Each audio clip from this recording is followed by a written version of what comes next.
Bloody mighty. Film scholars have long argued about how to divide up Hitchcock's work. He went through multiple high-profile periods, with long stretches of stagnation in between huge commercial and critical successes. Starting in the silent period, Hitchcock made his most famous silent movie, The Lodger, in 1926. This was a story about a mysterious stranger who shows up at a lodging house just as a rash of murders, all young blondes, start rocking London.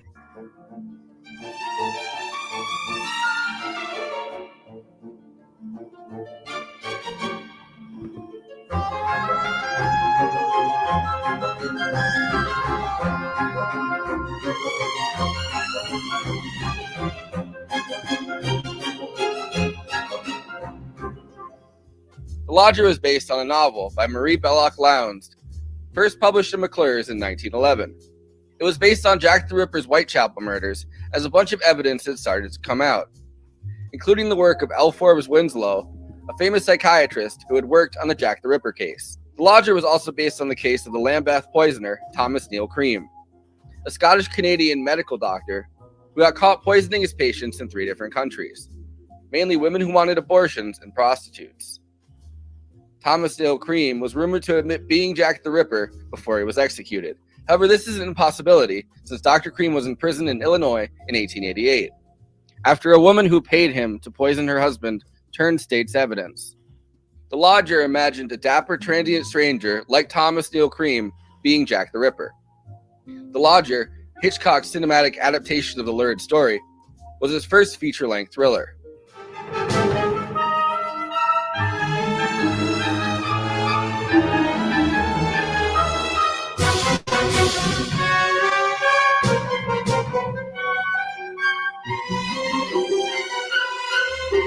We now fast forward to the year 1972, at a time when Hitchcock's health and prestige was on the decline. Psycho, paradoxically a movie that was actually less graphic than audiences remembered, had broken the Hays Code system, as it was already faltering. This led to an unparalleled new cinema movement where American films were allowed to tackle adult themes and show more violence.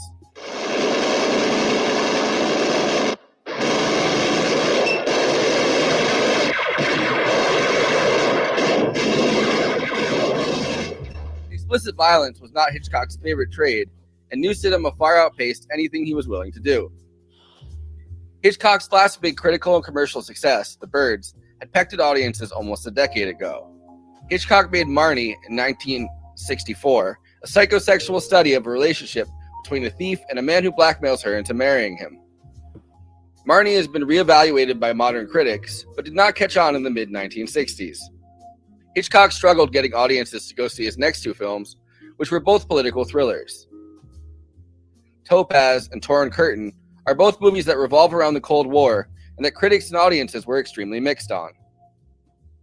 Hitchcock had to go back to the drawing board, the one subject that audiences had loved more than anything else: murder, especially serial killers, and especially serial killers with mommy issues. But this was the time of Sam Peckinpah, and audiences wouldn't tolerate murder without a little bit of blood.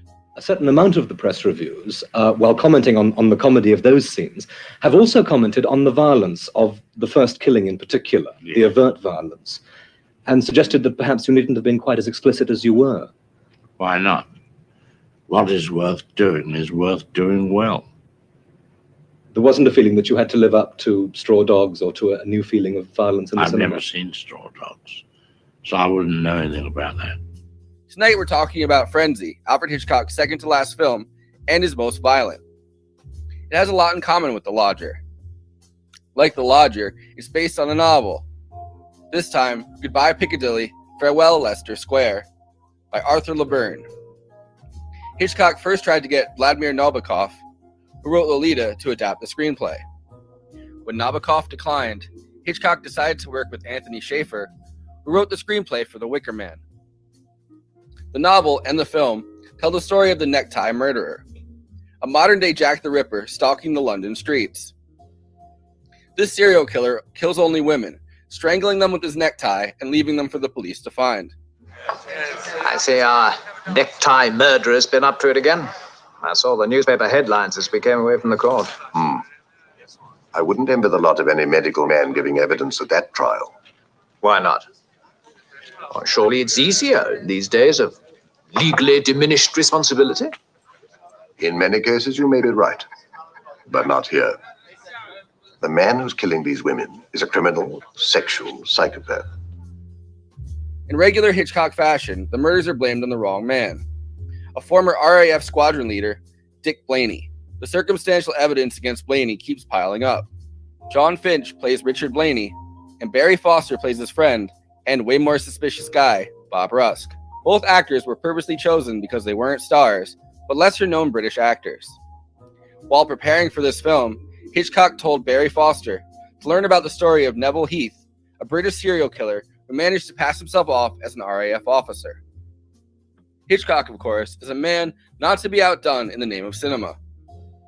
Frenzy is one of the most graphic rape and murder scenes shot on film up to that point, and Hitchcock's first use of explicit nudity. During the production of Frenzy, Hitchcock's wife and longtime creative partner Alma suffered a stroke. By this point, they were both getting up there in age, and Frenzy was Hitchcock's second-to-last film ever.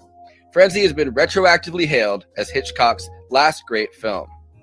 Ingredients are somewhat mystifying. The smelts, ling, conger eel, John Dory, pilchards, and frogfish. And now, since that must have been fairly satisfying, I thought a simple roast bird would be enough. Anyway, before I introduce the panel, please like this video and subscribe to the Movie Night Extravaganza YouTube channel. Hit that bell to get notified whenever we're streaming. Also, we are now monetized, so if you have any pressing questions during this live stream, send us a super chat, which helps me keep the show running, which I am obligated by international law, human rights law, to answer. We also have a Patreon, patreon.com/Movie Night Extra. All of our after parties are on there forever.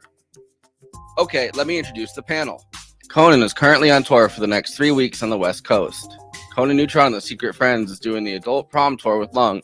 If you're in any of these cities, you can get tickets. To see the dates and venues, go to neutronfriends.com. KT Baldassaro is an actress, director, and writer who wrote and co-directed and also starred in Girl in the Basement, along with appearing in quite a few horror movies. She's also voice acting in the scripted podcast series, The Starwell Foundation, an audio drama set in the city of superheroes, wherever podcasts are listened to. J. Andrew World, illustrator, book cover artist, artist for Give Them an Argument, co-host for Movie Night Extravaganza, and Bad Takes. Christina Oakes, This Barbie is streaming on Twitch, twitch.tv/Cosmopolitics, Twitter, Instagram, and Blue Sky at Cosmopolitics. Send her some subs on Twitch. J.G. Michael is the host of Parallax Views, a podcast where politics, history, and culture are examined from perspectives you might not have considered before. I, of course, am the necktie strangler. Let me do this again. I, of course, am your host, who has never even worn a necktie, Forrest Miller. Don't forget, Bob's your uncle.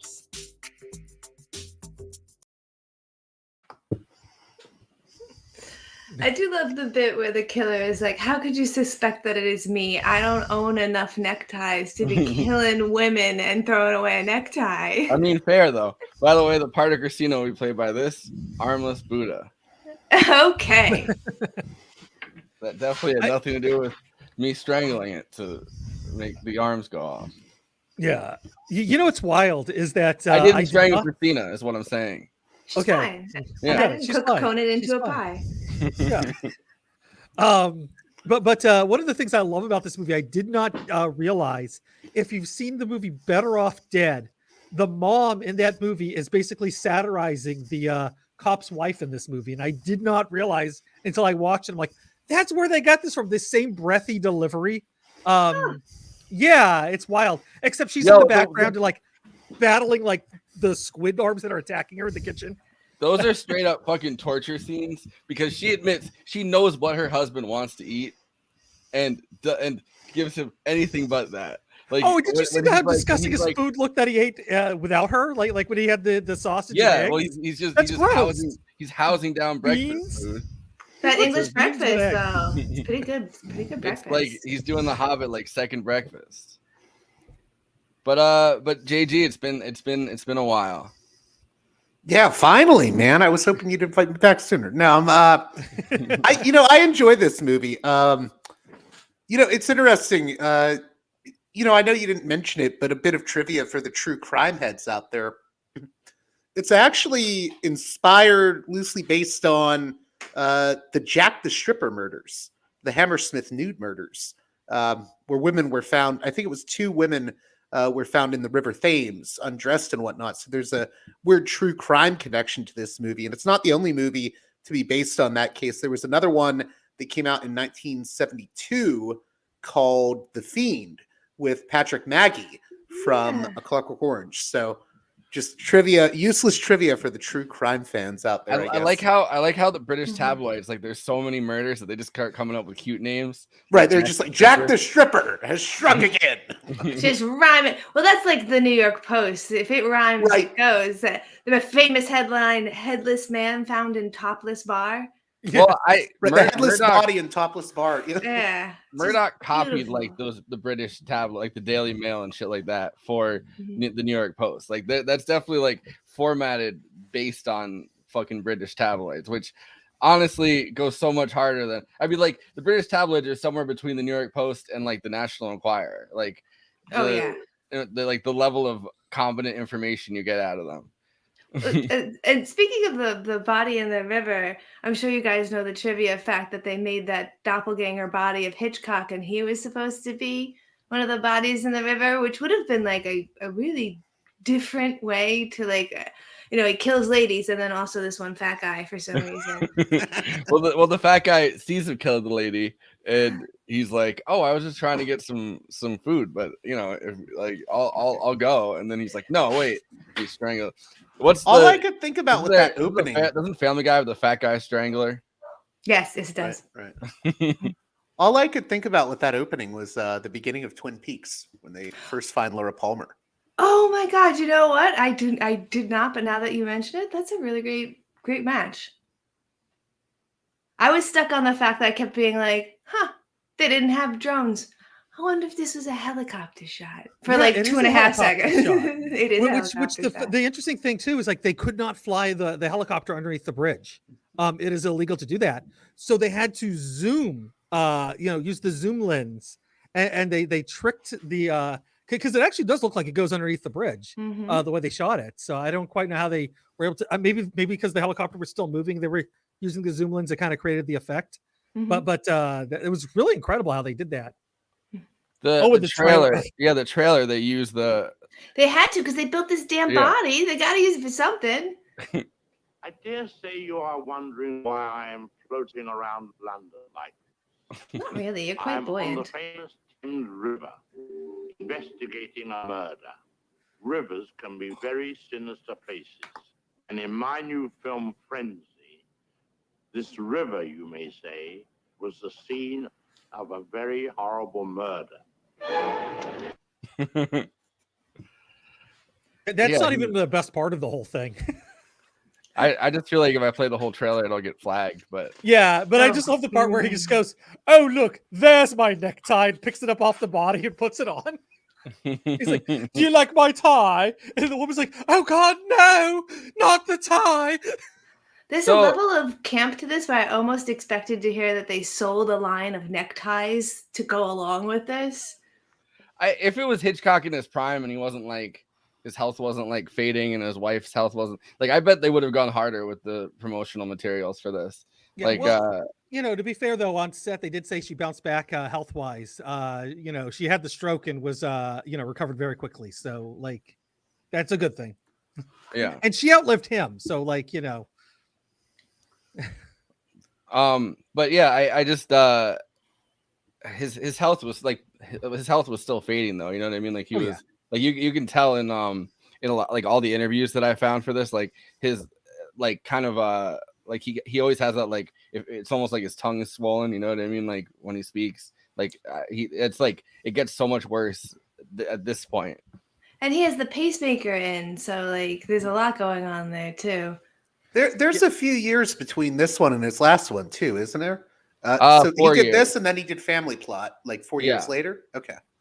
Yeah, but like I think each movie that you do at that age, because he died at 80, which is kind of crazy, that like, because his health never really seemed good. You know what I mean? Like his health kind of always seemed a little shaky. Like he was overweight. Like, I mean, he did lose weight at one point, because I saw pictures of him when he was like a lot younger and his stomach was like out to here.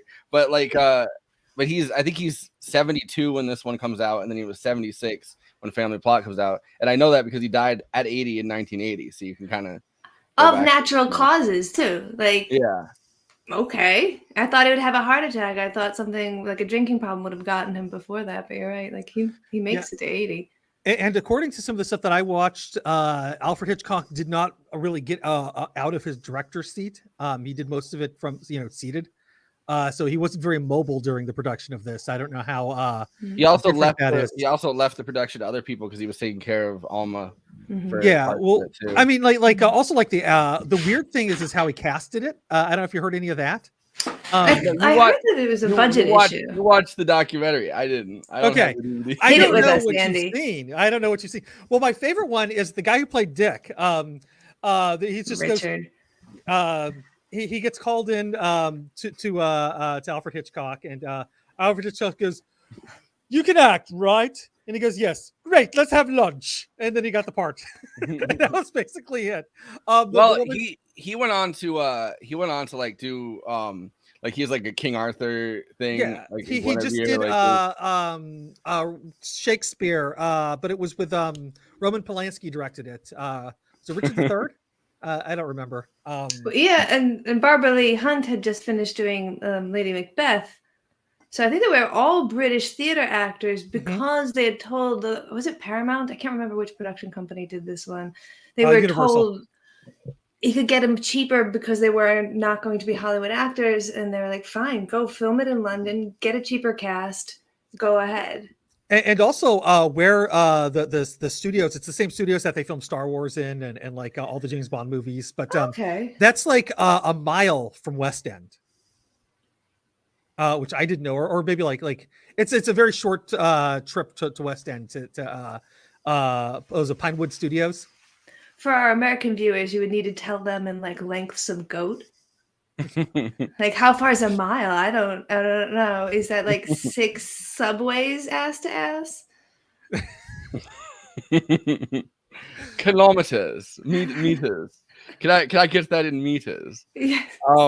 No, I saw this movie when I was, I think, 9 or 10.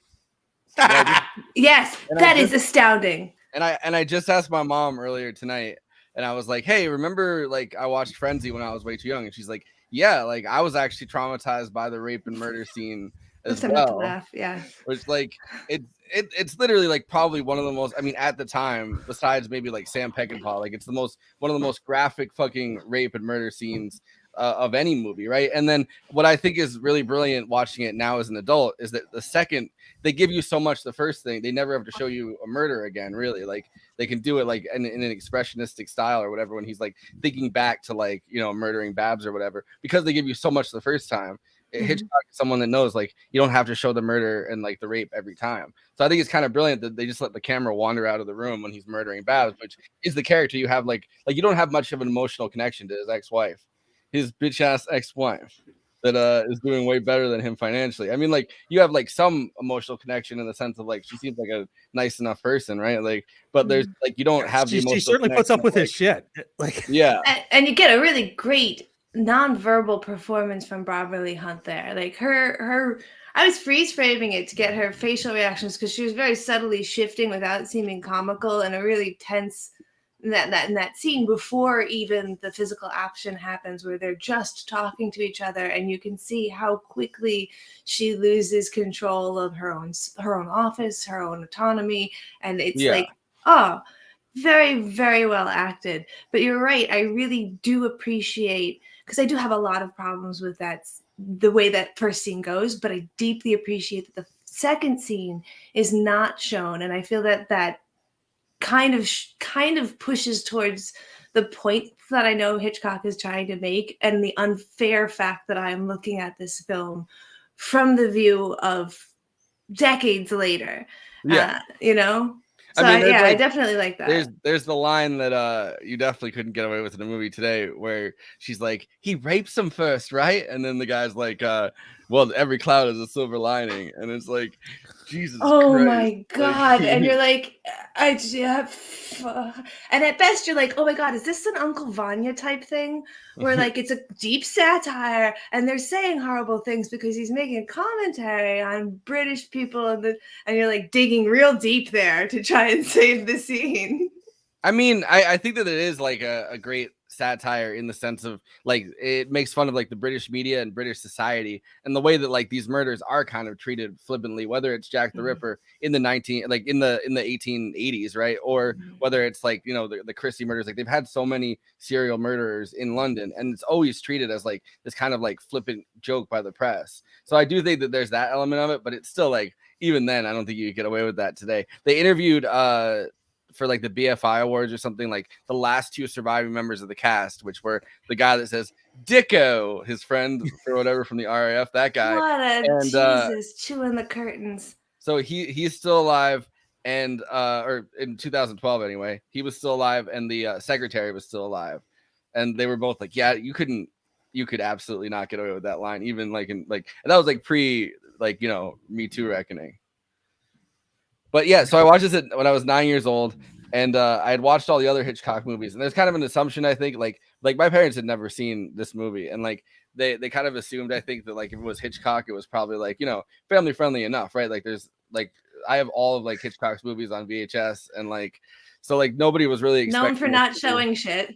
Yeah. So I remember watching this at like way too young and just being absolutely traumatized by that scene. And like it's so like they linger on it. It's like a 10-minute scene. Like, and it took them 3 days to film. And it's a body double for Barbara Lee Hunt. She's one of the later surviving cast members, and there's a really cool like interview you can hear about her all the nudity is body doubles. Yeah, because I mean, they pushed her to try and do it herself, and she was like, "There's no fucking way I can, as a Shakespearean actress in 1970, go topless in my first film," and like that. No. Did they push her? It wasn't Alfred Hitchcock who pushed her, I don't think. The production asked her. Okay. They asked her. Yeah, because the on the documentary that came with the DVD, they just said Alfred never asked me anything. He just got the body double, and that's where they left it at. So if but I feel like stuff comes out about Alfred Hitchcock like a slow drip. Like for years, like Tippi Hedren was like, "Oh yeah, we were great on set," and then later she's like, "Yeah, he sexually assaulted me on set, but I was gonna wait. I was gonna give it like a 20-year clearance period to even mention that was a thing that happened." Well, yeah, because you have to think about like many of the actresses who didn't play game with him didn't become famous, did not continue to act. Like it's a hard place to be with someone who, like, I was thinking about how the British culture is kind of cheekier and kind of more embracive of sex and nudity and all that sort of stuff. And so you have this British director who is going to be a little bit more of that kind of frame. But at the same time, how often in our world do shitty people use "I was just joking" to hide nefarious intentions? Yeah. Well, I mean, the British let Russell Brand get away with it for like 20 years. They also let that comedian who worked with children that they did that Yeah, documentary on. Jimmy Savile. Jimmy Savile, yeah. Yeah.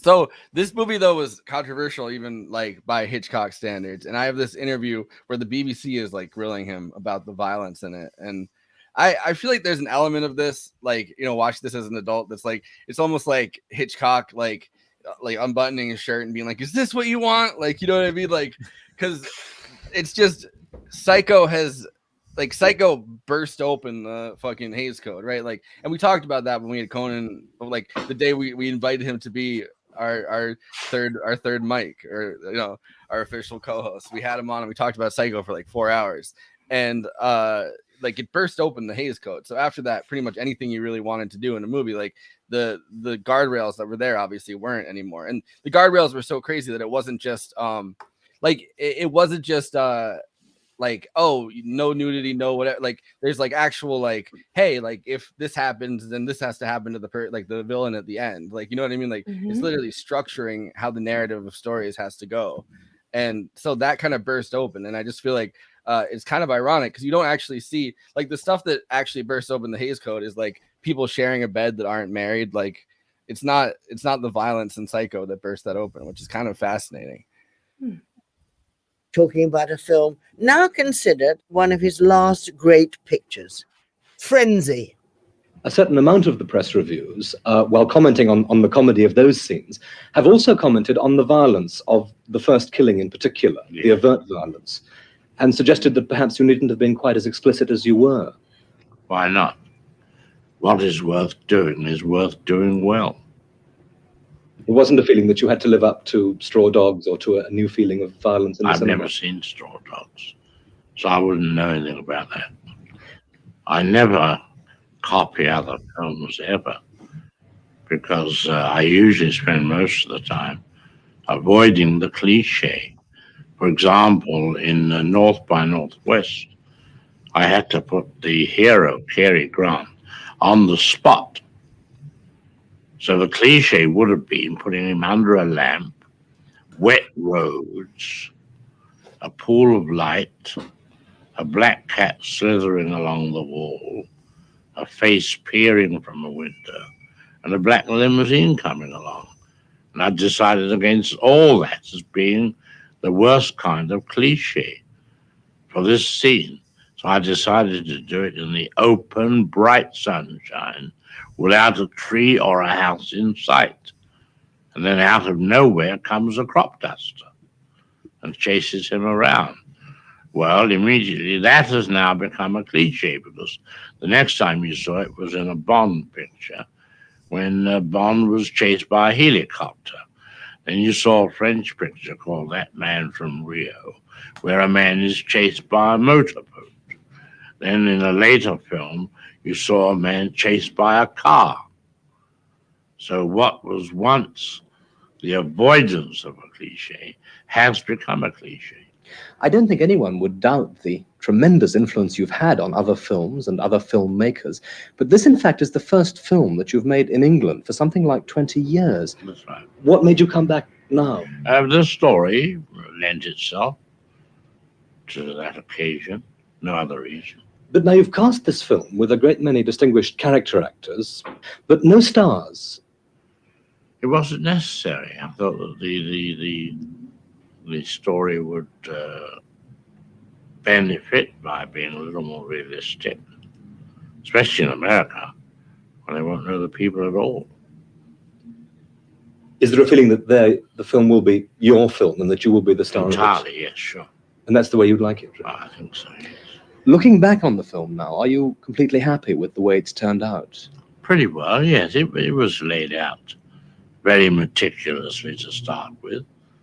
And it followed the desired pattern. How much do you mind what critics do talk about in the context of your films? Well, they tend to talk about content rather than the treatment.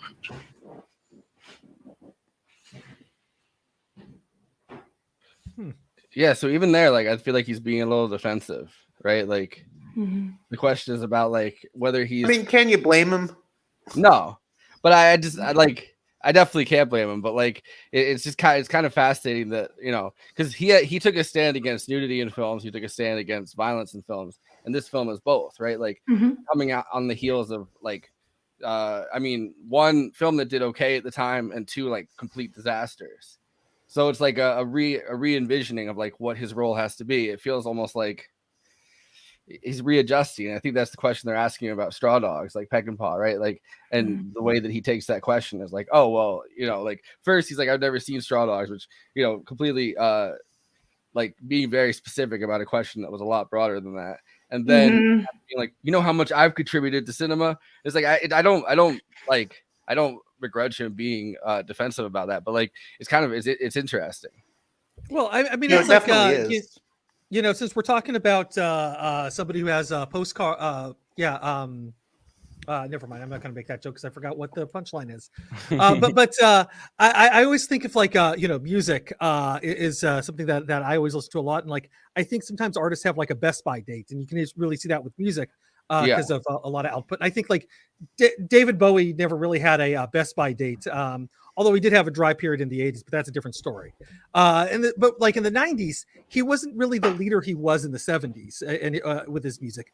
But he was kind of but he also wasn't quite following trends. He was taking the trends and like absorbing them and kind of reinterpreting it in his way. And I feel like this movie is much the same way of what Hitchcock was doing, was seeing what's around him, absorbing it, and then reinterpreting it in his way, because he's still a master filmmaker. Like the strength of this film is like those beautiful shots, because all the indoor shots were done in a set, in England. All the Alpha, on the you really went ham on this documentary, and the all the outdoor shots were done on the streets of London.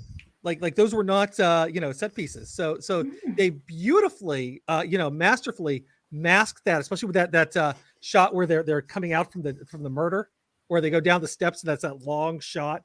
Where they even mask it with the guy walking in front of the camera like rope. But JG, what were you gonna say? It's funny for me because I remember when I was in film school, I was little like rebel without a cause kid that would like antagonize the teacher. And I remember the teacher would go on about Hitchcock would never show anything. And then I would yell out something like, well, except for Frenzy, right? Which is basically his exploitation film. Yeah. But what's interesting about it is, watching it again, I've seen a lot of people compare it to the exploitation or grindhouse movies of the 70s. And I can see that comparison. But I think like Jay just said, it doesn't even fit neatly into that category either in a lot of ways.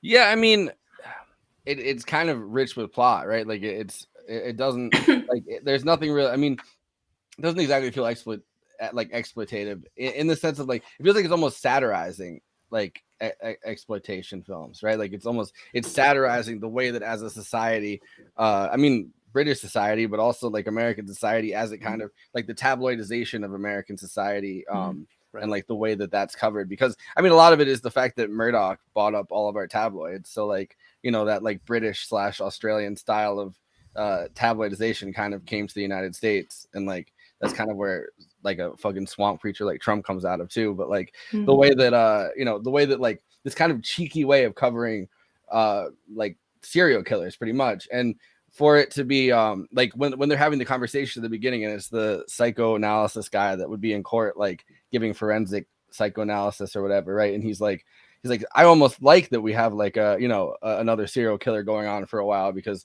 it's like almost like a tourist attraction. And it's such a stark like realization that like this is kind of how all this stuff is treated. Like you can go on like Jack the Ripper tours, be like, oh, you can go through like Whitechapel and see all the places where Jack the Ripper just mutilated somebody, and it's dark and it's grotesque and it's exploitative, and this feels like also expensive. Yeah, but this movie feels like it's satirizing that, like, because the first murder at least is so fucking graphic, like it's shown to you in such a graphic style, and then but so much of the rest of the movie isn't. To me is exactly really, and I feel like your comment is a very interesting one about it being an exploitation film. I almost feel like we want to call it an exploitation film this way. The really sensational way that rape scene is filmed, the extreme male gaze, the POV that is quite sensationalized, the fact that the lighting goes from harsh to diffuse as soon as we get to see a naked woman's body, which does imply a bit of a like sensationalization, makes you feel like, okay, so if it's exploitation, that makes sense. We can put it over here. We can feel okay about this. But the rest of the film does not support that. It's almost Monty Python. It's so fucking campy. Yeah. The campiest part is, and like I saw there's a clip of it online, and like it times it out. It's 11 minutes where he's in the back of the potato truck. And it's just the shot of him in the back of the potato truck. And you hear the bones snapping, which is and the foot hits him in the face because apparently, like that's what happens. Quentin Tarantino's favorite scene. I watched this video today of this girl that was like, Quentin Tarantino, can you sign my foot? And he's like, yeah, I get, yeah, sure. And he like leans down and like signs this lady's foot, and she's like, thanks, and walks off. I completely forgot what we were talking about now. I will say the potato truck scene was filmed also in 3 days. Which just imagine, sitting back in the potato truck for 3 days. Oh, yes. So with the potato truck scene, I think it's interesting. How did you guys feel about the kind of meter of tension where there is, of course, the fact that you're rooting for the bad guy to succeed a little bit in this situation? And there is a tension of, will he do it? Will he get caught? But also they keep choosing to break that tension quite repeatedly with bits of kind of slapstick humor. Did that make you feel like you were going up and down in an interesting way? For me, I kind of feel like I diffused out and I stopped engaging with the scene. One of the reasons that I feel like I was almost rooting for him is that he kind of looks like Graham Chapman. Like that, like, and I know that that's not. He looks like Gene Wilder. He looks like Crazy Willy Wonka. I don't know. I was thinking Doctor Who. We each had one. I don't know. JJ, what did he look like to you? The only person I was thinking of, when I first watched it, I was like, is that Oliver Reed? Is that Dick dude? Because he looks like a bootleg Oliver Reed. I'm just like, I feel like we're all kind of sorry right. for young people that don't. No, we're all there. Michael Caine. It's Stevie Oliver says Reed in the off chats. of, I agree with that. Yeah, Oliver Reed off of Wish. Which is kind of funny because they have the Jack the Ripper series where it's Michael Caine as the fucking detective, and he's like torturing the guy on the table, and he's like you fucking pimp. Yeah, I don't know. I feel like you're rooting for him in that moment to get out of the potato truck. But like, I feel like some of that is that it would be anticlimactic if they found him in the back of the potato truck, right? Like, because it's before they put away old Dicko, and like, so nothing much has happened in the way of plot. So like, if they had just found him in the back of the potato truck, that kind of would have been like an anticlimactic moment. I just think it's interesting that the film continues to put you in the point of view of a depraved and anti-hero, someone you shouldn't want to be. And yet you do sort of find yourself being like, I hope we get this out of this lady's hand before we get in trouble in this potato truck. So this is Hitchcock talking about the ideal villain. I feel like this fits in here. This is when he was doing a press run for Frenzy, and he's talking about all of his films, because kind of the way that they were doing these press runs is they were doing it almost like, oh well, this is like a guy on his last legs, like we got to ask him about all of his films in order. So like every single one of the press runs he does for this, it's like, oh, let's talk about your entire filmography. Oh, I wish there was a Bobby interview for this movie. But so they're asking him about the ideal villain, and I think this is interesting. Can't just bump her off, because all the rest of his colleagues will know. So you get a case of arsenical poisoning, you see. Who is your idea of an ideal villain? I've heard you read somewhere that you thought that Claude Rains kind of personified Well, he was the a ideal. nice man in his way, you know. I think any man, as you know, as you've seen the film Frenzy, you've got a cheerful, lively man who is a psychotic. You see, unless they're pleasant and acceptable, their victims would never go near them. Most people misunderstand what a villain is. He's a charming man who kills women. But if he didn't have the charm, they'd run a mile from him. Well, that brings us back maybe to sexual aberrations again. There seem to be a lot of Jack the Ripper types in various films. Well, they are aberrations by the fact that outwardly they're acceptable members of society. And in the picture Frenzy, I agreed to go to some extent in a scene between a doctor and a lawyer to explain that fact, that outwardly they're normal, apparently decent human beings. And then, quote, it comes over them, unquote. You do use humor. Do you think that plays a kind of relief from the building up of suspense? You'll always need it. You can't it's like just a bomb situation. If you have the bomb, you must never let it go off, because if you've created suspense with the audience, then you must relieve it. For instance, I think in the 39 Steps, when Madeleine Carroll is in the train compartment and she gives the hero away after you feel she's not going to. Oh, well, that's true. Wouldn't you, if a man burst into the apartment?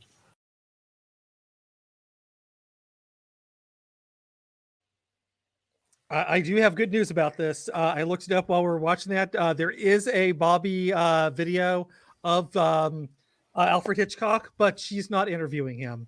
I'm assuming she there's like a giant room full of people, and she might be one of the people in the room. But oh, well, that's not as fun. Yeah, no. I wanted like one-on-one Bobby asking those great questions. But I think it is the suspense in that potato truck scene too. Like it's the you're in it for the suspense more than you are, I think, him as a character, because I find him as a character to be grotesque. Like, I'm the same way.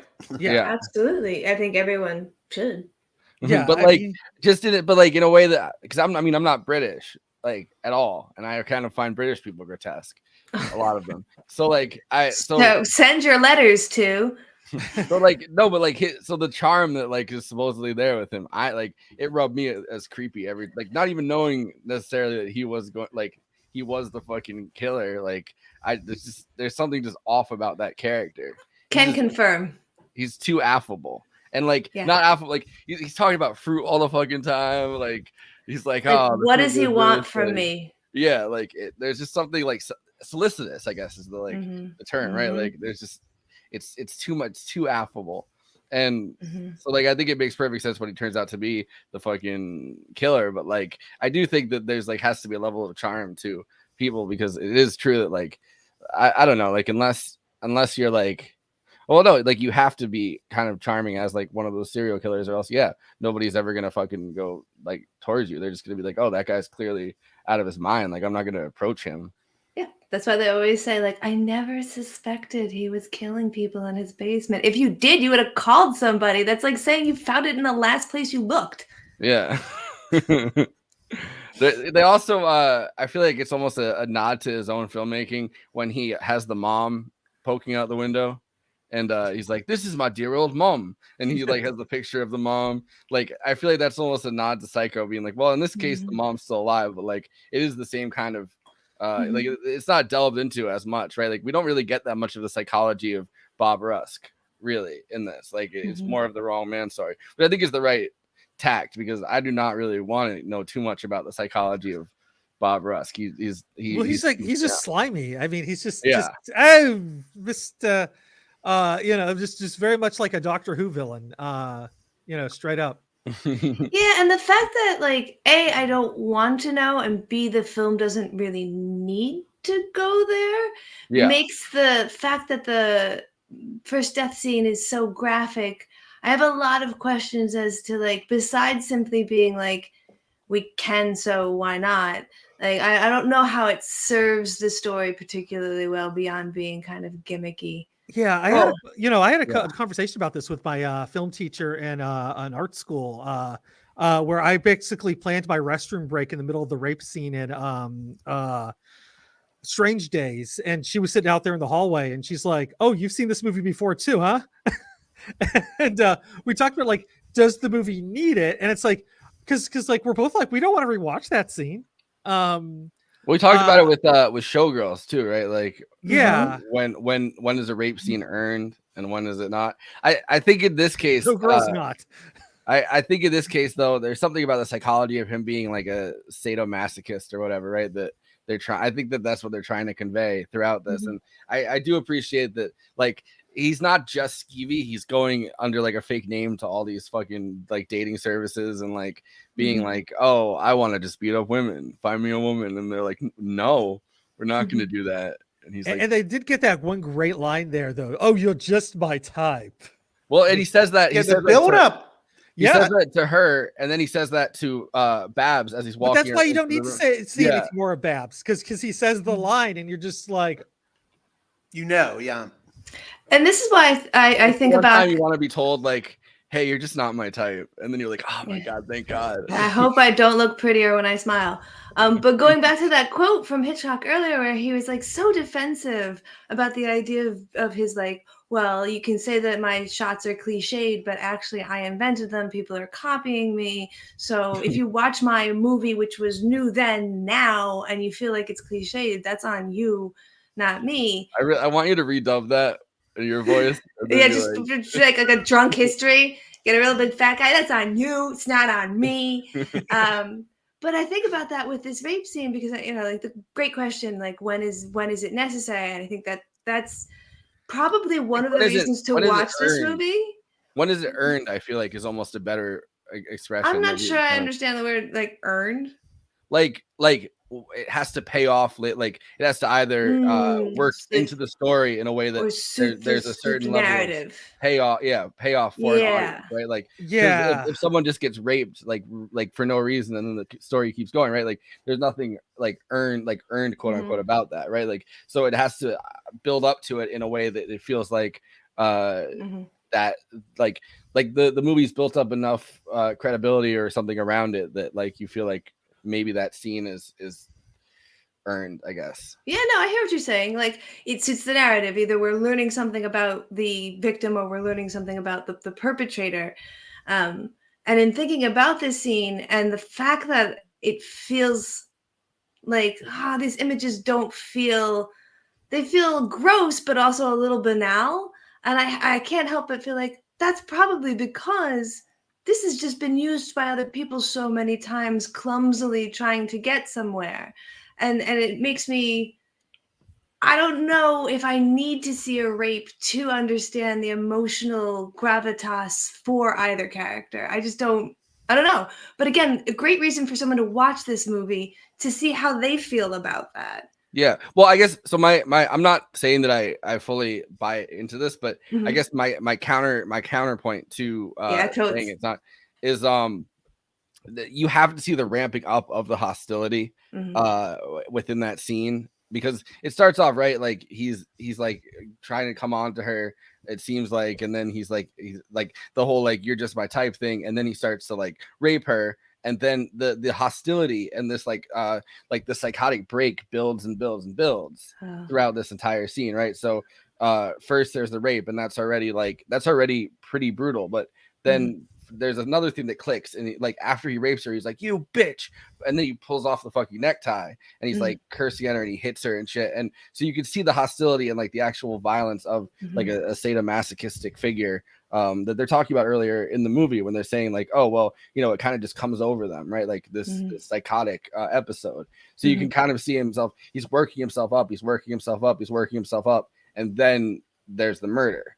And so I think that maybe to like, because later on in the movie too, he's talking to his wife, and he's like, oh, it just kind of comes over them. It's like almost like a disease, which I don't think is the clinical way that this movie described today, but it's like almost like some kind of disease is like a fugue state that almost comes over these people. So you see all of that in action in this incredibly brutal and violent rape scene.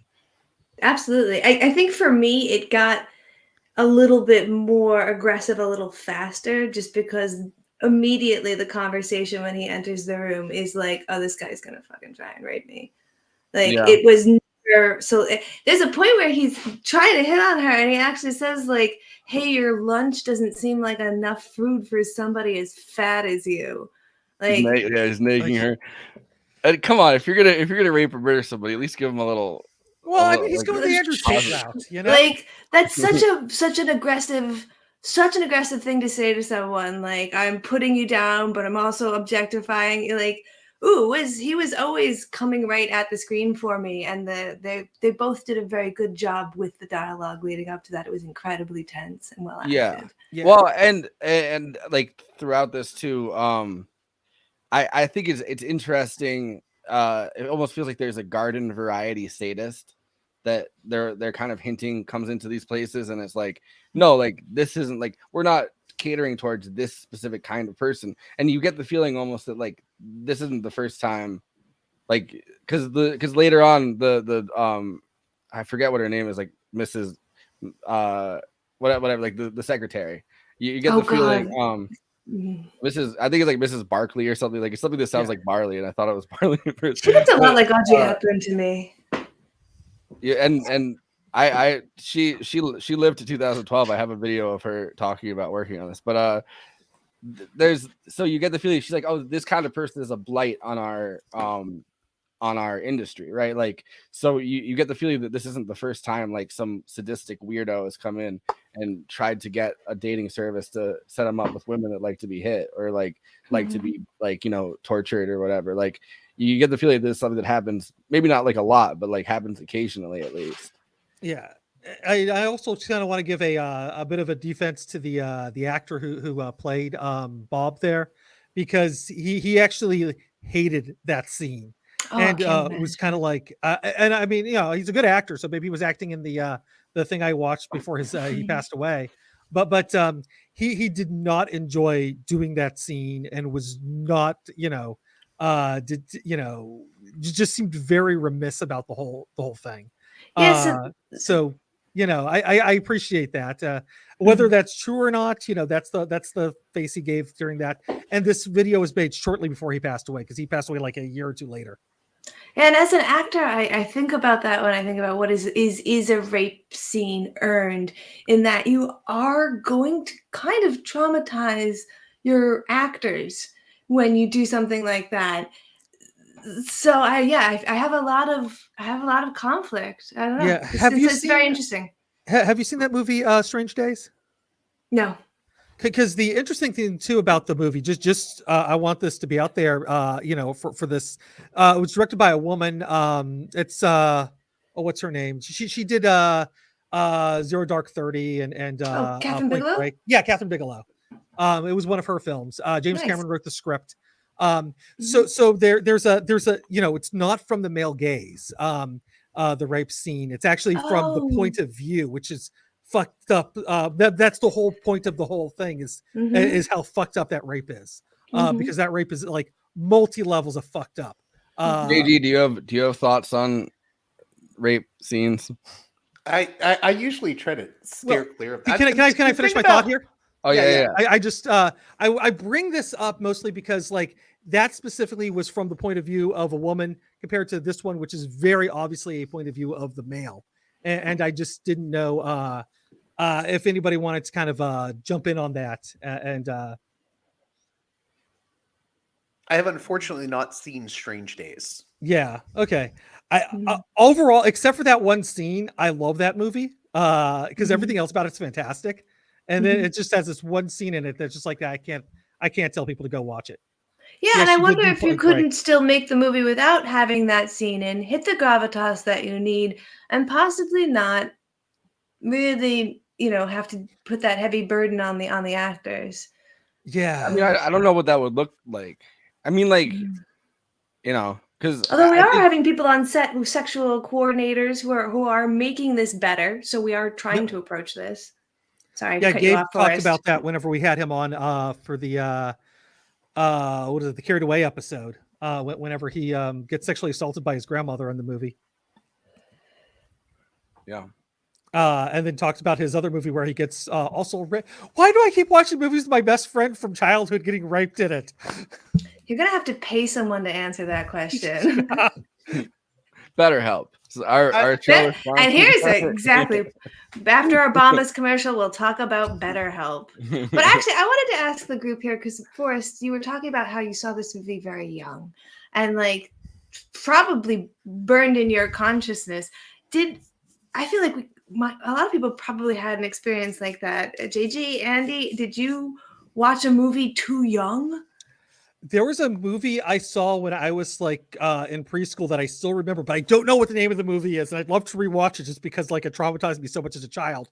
But that's because this guy, he keeps getting cats, and the cats keep dying, and I don't know if that's the plot of the movie, but like that kept going through and I was traumatized and crying my eyes out, and I just remember like by the time the cat fell in the water, whenever he was out on the boat, I just like completely lost it at that point because the shark's showing up, and I'm just like, what the hell?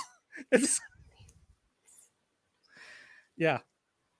I mean, I was going to say for me, I mean, I don't know that there's ever been a movie that really traumatized me or that I watched too young. Mm-hmm. The only movie I tell people, I mean, I mentioned exploitation movies earlier. I grew up on all that grindhouse stuff due to various circumstances, having a video store that specialized in it. So, I mean, the only movie that I like cannot watch, I've only watched it once, but I had to be drunk to watch it, was Ruggero Deodato's Cannibal Holocaust. Oh, yeah, that's a one-time and done. And I love Deodato. I've met him before. But, I mean, you know, it's interesting with these movies that depict rape because, I mean, there's a whole genre of it, right? Rape revenge films. And I was telling Jason Miles from This Is Revolution, we were talking about the original I Spit on Your Grave from 1978. And I have defended that movie in the past, but it was funny. I said to him, you know, I don't remember. It's like I blot out that scene. The part I like about it is when she gets her revenge, because there's something cathartic about the revenge aspect of those movies. Same with Abel Ferrara's Miss 45. But it's interesting, all those movies that have the sort of rape revenge plot, I can't say I remember the rape scenes. It's almost like I like forcibly black them out of my mind, you know. And it is interesting to me. I think that this was handled, Frenzy, I think, handled that scene. It felt like better than a lot of films that would come after it. That's just my view, but yeah, absolutely. That's a really good point. Very interesting. I mean, I think that it's worth noting in this one though, there's not just a rape, it's a rape and a murder, right? Like it's right. There's plenty of, I mean, well, because there's plenty of movies that have a rape scene and then like the character has to keep on living with it. Yeah, there's no care about how this affects Barb. I mean, she's dead, so who cares? You know, like she's in a potato sack and it's funny. Like they are really objectified means to an end, which almost makes it a little bit worse if you're a lady and you're watching this movie. Yeah, but like it's literally about serial killers, right? Like the whole thing with it's about the dude who's trying to not get caught. the whole thing with like Jack the Ripper, right? Like he raped and then mutilated women, like and this, I mean, I guess in some ways it's almost like cleaner because it's not right. You know, like you have to imagine that like the prostitutes that Jack the Ripper, which another thing actually that I noted that I wanted to talk about in this is that the women that he ends up murdering in this are not like prostitutes or like she's a successful businesswoman, girl boss, you know, clapping him. Yeah. Like Babs is, you know, she's a barmaid, but she's like, you know, doing all right. Like these are not like he's not kind of doing the thing that Jack the Ripper or like, you know, all of the copycats would have done, which is that they go after like prostitutes that nobody's really gonna miss and then mutilate them, and then like there's like a salacious aspect to it where it's like, oh yeah, well this is a woman that, you know, she's mutilated, but she's also a hoa. Like like that element's not there to it, which makes I mean, it shouldn't make the deaths all the more tragic. Like it shouldn't affect that at all, but like it makes the victims more blameless. Yeah. Yeah, I'm not saying, and I want to put the caveat that I'm not saying that this is inherently like wrong, a bad movie, but I am saying that like, and it's really important for me to continue to think about this fact. Like you can read a book that was written in the 1900s, but having all the influence that you have from your current life, you're going to bring thoughts to the book that probably weren't intended by the author. So I'm going to have to come to this movie in the way that I am, and a feminist filmmaker, and maybe be like, I had trouble with a lot of it. You know, I couldn't enjoy it as much as if I wasn't like, oh man, that sucks because she's just an object. But like, yeah, I totally see the artistry in a lot of cinematography, and I get the choices, but I'm just like, man, that's not really for me. Yeah, I mean, no, I'm not like, you know, telling you like it has to be. Oh yeah, totally. I'm just kind of like grappling with because if it was just a rape scene, right? Like, I mean, already that's traumatic, and like to add the element, because the thing that kind of fascinates me about that entire sequence is that like she expects it just to be like he's raping her, and that's already brutal enough, but she can kind of deal with that. And then there's the added element where he pulls off the necktie, and she realizes after she's already been raped, like, oh no, this is the necktie. Like, this isn't just like some sadistic guy that like. But there's her reactions, yeah, to everything. That's what I was trying to get at earlier when I was trying to compare it to other films that use rape somehow in the plot. You know, I think most movies that I've seen that use that in the plot don't necessarily need it, and I usually try to blot it out. But it's very much, I think it's hard to do with this movie. I mean, it's you know, in a way, it's a profoundly powerful scene because they really build it up. Like to me, I was disturbed just as the conversation was happening, the build up to that moment. Yeah, and you know, I think we can argue over whether these type of scenes are needed in a movie like Frenzy. But I do think the build up to it is so masterful that I'm not going to forget that. It leaves that indelible mark, and you know, it's terrifying to watch. Yeah, the delivery, the quality of the voice. Yes, yeah. In a way that I don't see that with a lot of other films that have this absolutely aspect. Yeah, which is what stops it from being exploitation, and it also it's I feel like a lot of what like a lot of the reaction to Hitchcock in the 60s that are kind of like rejecting his films also has to do with his obsession with like Freud and like ideas like the Oedipal complex and like all of these different like Freudian psychoanalysis, you know, techniques that are intrinsically wired into some of his films when it comes to like a character like Norman Bates or something, right? And I think it's kind of fascinating that like as other forms of psychology overtook Freud in the 60s, like the Hitchcock kind of like the movie Marnie, right, is about like a psychosexual relationship based on blackmail, and it's like that movie in the 60s, like now that movie is seen as like a masterpiece, but in the 60s it's like different forms of psychoanalysis are kind of taking over, and it's like you know, Hitchcock's kind of old-fashioned in that way, and this movie like treating this kind of like psychotic like sadomasochistic like thing almost as like a disorder or like a disease, right, that like kind of just washes over somebody. You kind of need that, I think, in that scene, because you kind of see it come over him, and you see it he works like frenzy is a really good title for this, you know, in that scene he works himself up into an actual frenzy. Yeah, real quick, I thought it was interesting the way you compared it to his sort of psychotic tendencies like wash over him and take over like a disease, because it was weird. I was actually thinking while I was watching it, I was thinking, you know, it's interesting to me how there's all this psychosexual stuff in it and the Freudian elements. And, you know, only a few years later, you have David Cronenberg making movies like Shivers and Rabid. And there is that element of like, especially in Rabid, where the main character has, you know, they're literally infected with a disease where they can't even control themselves.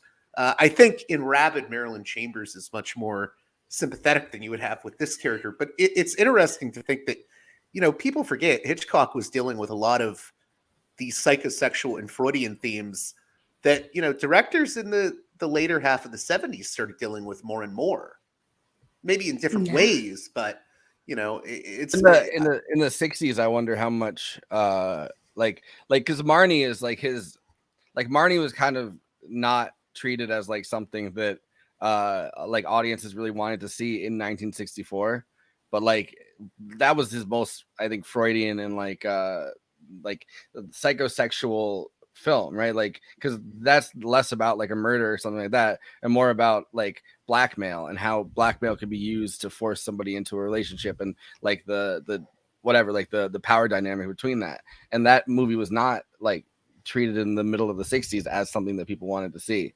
And then he went on to do like movies about like the Cuban Missile Crisis. People were like, man, too soon. Like, so like Right. his output in the 60s, right? Like kind of decided where he was going to go for his last hurrah in the 70s, knowing that he's kind of getting up there in age, having his like Scorsese moment where he's like, listen, I need to do one more at least great film before I die. And this film kind of it wires that into a story where I think like the Dick Blaney character has his own like deeply woven psychiatric issues, clearly, that he's dealing with, or like trauma that he's dealing with. Like he can't break out of, like, in a similar way to something like Vertigo. Like he can't break out of this whatever problems he has from the war. Like he can't. But like that never really gets explored in this, which I think I kind of wish it did. Yeah, because he's a bit of an asshole. Yeah, well, he's abusive too, like, yeah, in some way, like, it's never really, and not sympathetic. Yeah, I mean, he I gets. do like I do like the idea of this, like, this piece being a little bit of an experimentation that then leads off in a lot of places for other directors like Cronenberg. Because yeah, now that you're pointing that out, I can see that very interesting. Yeah. Oh, yeah, you can make that your ringtone if you want. Yeah, I don't like, but I feel like Psycho is a movie that kind of has the same elements kind of married together in a different way, right? Like Norman Bates is almost a more sympathetic character than Bob Rusk is. Like Norman Bates has deeply psychotic issues and like is fucking killing women, and like that's bad, but like you don't come out of watching Psycho as fully disgusted by Norman Bates. I mean, especially because you never really see him. I mean, you see him like the shadow, like a silhouette, but like, and you don't find out it's him until the Yeah. end, so it's not like you live with him as the murderer the whole time. He's also like hearing voices and shit. I don't get the feeling that like Bob Rusk was hearing voices. This He's is just more in of it for the love of the game. Yeah. He was hearing voices, but they really were his mother's. She's still alive, so yeah, she's right there. One of the things that interests me most about Frenzy is just thinking about the movie in the context of its time, and then also comparing it to what came before.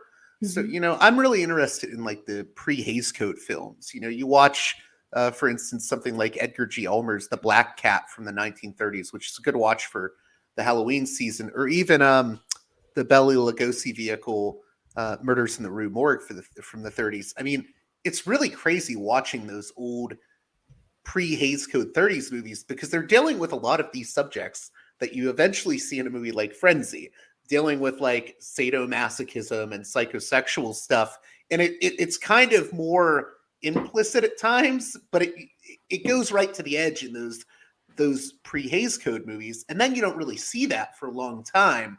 And I think something happens when you get to the 1960s and into the early 1970s, and it really explodes even, later on in the 70s. But, this was what, 1972, right? Mm-hmm. Yeah. I mean, it's such an interesting period, right? Because in 68, you have a movie like Night of the Living Dead, which seems very tame by today's standards. But back then, I mean, that scene with little Kyra Schoen, the actress playing the little girl, and, with the bloody, I forget if it was like scissors or the axe or whatever, that was like shocking for its time. A movie like Peter Bogdanovich's Targets, I mean, it's literally a movie about mass shootings.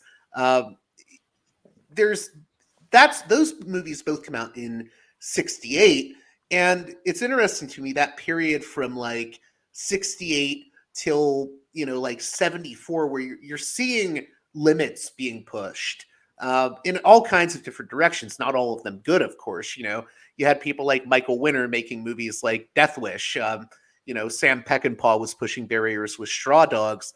It's just a very interesting period in film. I guess, it's New Hollywood, really. But I just think Frenzy is really interesting within the context of Hollywood really exploring uncharted territory.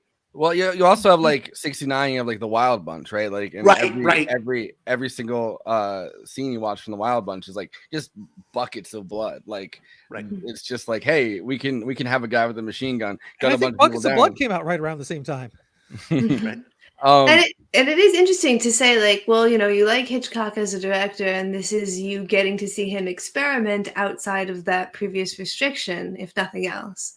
A restriction that he was the one that I think not really knowing what was going to come next or not really planning it out, like a restriction that he broke down. I mean, ironically, a restriction that he broke down in a way that like the things that broke down the Hays Code for Psycho weren't like the shower scene. The things that broke it down were like couples sharing a bed and like a toilet flushing, and like there's a lot of weird stuff that they were like, oh, this is scandalous, rather than him walking in and you know, because they don't actually show her ever having the knife plunged in the shower, which absolutely, and it's just Hershey syrup.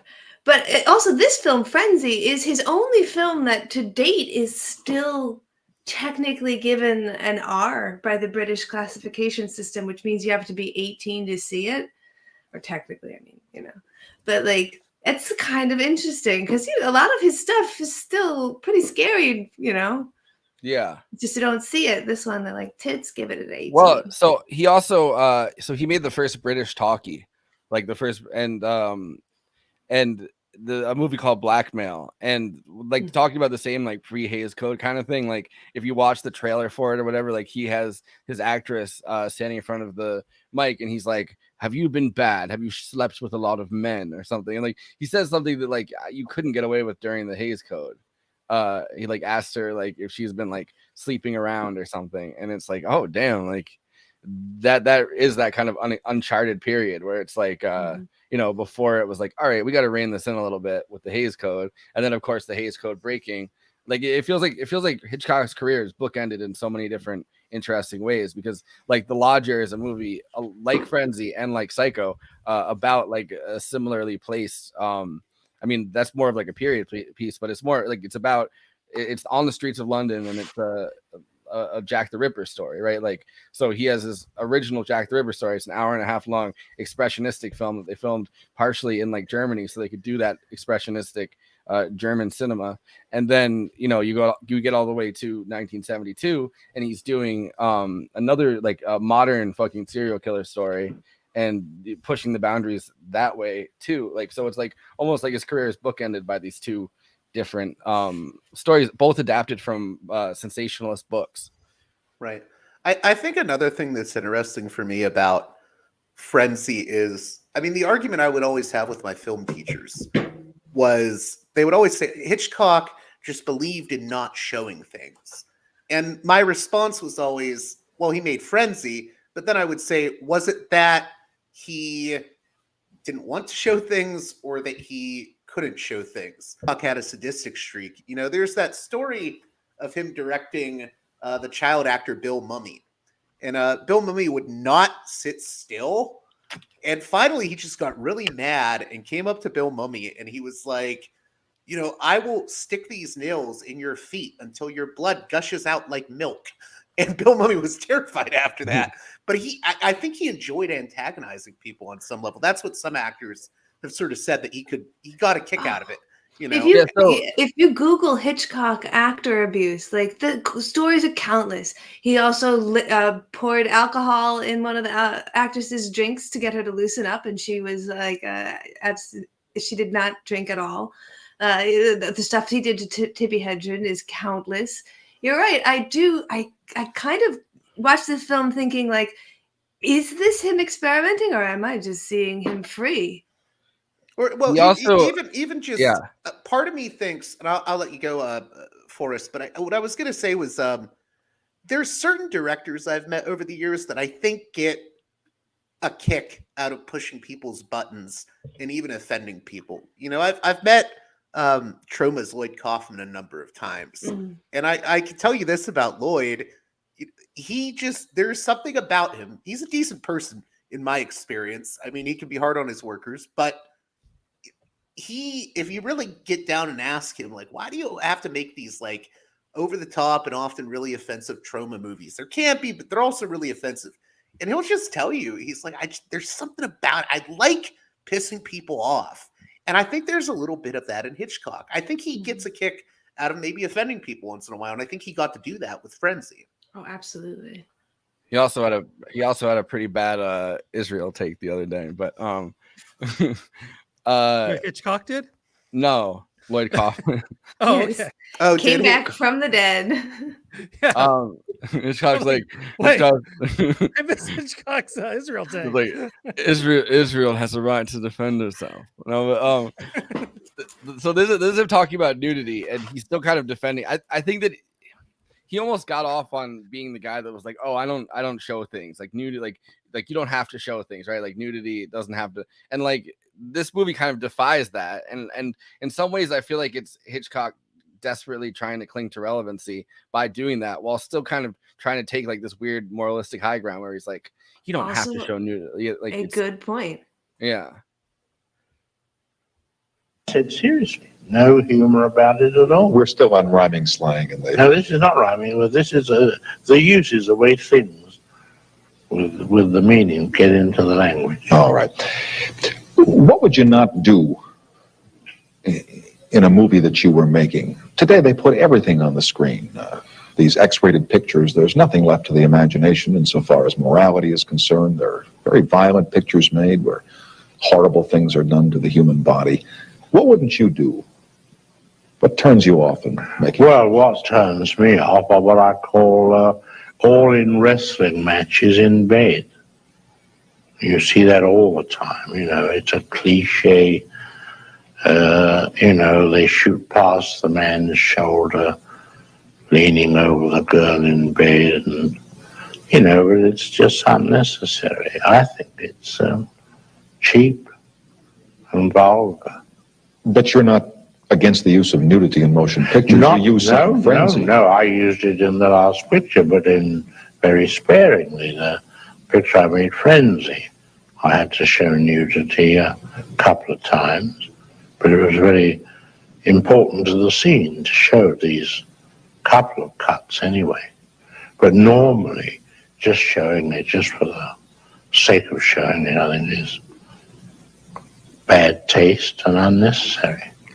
And that you would not do in a picture. Anything else? Is there anything violent that you wouldn't put in a picture? Well, you see, I've never made movies about professional criminals or cops.